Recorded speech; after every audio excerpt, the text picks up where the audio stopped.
અરવલ્લી જિલ્લામાં છેલ્લા કેટલાક સમયથી વરસાદ ખેંચાયો છે અને ત્યારે મગફળીના પાકમાં ઈયળ અને ફૂગનો ઉપદ્રવ વધતા ખેડૂતો હેરાન પરેશાન થઈ રહ્યા છે। ફરી એકવાર જગતના તાતને દાતા પાણીએ રોવાનો વારો આવ્યો છે। જોઈએ આ સ્પેશિયલ રિપોર્ટ।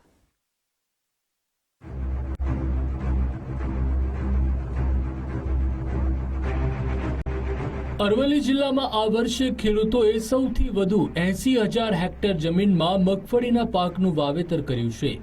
પહેલા વાવણી લાયક વરસાદ થતા ખેડૂતોએ મગફળીના પાકનું વાવેતર કરી લીધું, પણ હાલ ઉત્તર ગુજરાતમાં સૌથી ઓછો વરસાદ અરવલ્લીમાં નોંધાયો છે। સતત વાતાવરણ બદલાતા મગફળીના પાકમાં ઈયળ અને કાળી ફૂગનો રોગ આવ્યો છે।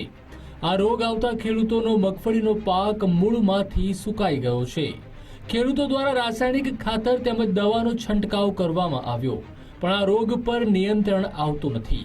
તેવા સંજોગોમાં જો આગામી દિવસોમાં સારો વરસાદ નહીં પડે તો ખેડૂતોને ભારે નુકસાની ભોગવવાનો વારો આવી શકે છે। ગઈ સાલ કરતાં આ સાલ મગફળીના પાકમાં બહુ જીવાત પડી ગઈ છે। ફૂગ તથા ઈયળ બહુ પ્રમાણમાં છે, એટલે આ વખતે મગફળીમાં નુકસાન છે ખેડૂતને।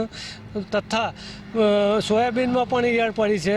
વારંવાર દવાઓ 2 થી 3 વાર છોટી, પણ રિઝલ્ટ જોઈએ એટલું મળતું નથી।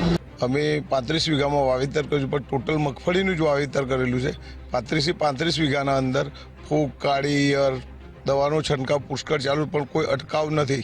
ચાલુ વર્ષે ખેડૂતોએ મગફળી, સોયાબીન, કપાસ, મકાઈ જેવા જુદા જુદા પાકોનું વાવેતર કર્યું છે, જેમાં સૌથી વધુ વાવેતર મગફળીનું કર્યું છે। ત્યારે અનિયમિત વરસાદે ખેડૂતોના મોઢામાં આવેલો કોળિયો છીનવી લીધો છે। અરવલ્લી જિલ્લાના ખેડૂતોને સૌથી વધુ આશા ચોમાસા સિઝન ઉપર હોય છે। મોટા પ્રમાણમાં ચોમાસું વાવેતર થતું હોય છે, ત્યારે અરવલ્લી જિલ્લાના જે ખેડૂતો છે તેઓની આશા હાલ અત્યારે ઠગારી નીવડે તેવી સ્થિતિનું નિર્માણ હાલ જિલ્લામાં જોવા મળી રહ્યું છે। ખાસ કરીને ખેડૂતોએ 80,000 હેક્ટર જમીનની અંદર જુદા જુદા પાકોનું વાવેતર કર્યું છે। ખાસ કરીને સૌથી વધુ વાવેતર મગફળીનું કર્યું છે, ત્યારે મગફળીના પાકની અંદર જે અનિયમિતતા, જે વરસાદ અનિયમિત હોવાના કારણે જે આ પાકની સ્થિતિ છે, દ્રશ્યોમાં આપ જોઈ શકો છો કે આ પાકની સ્થિતિ છે।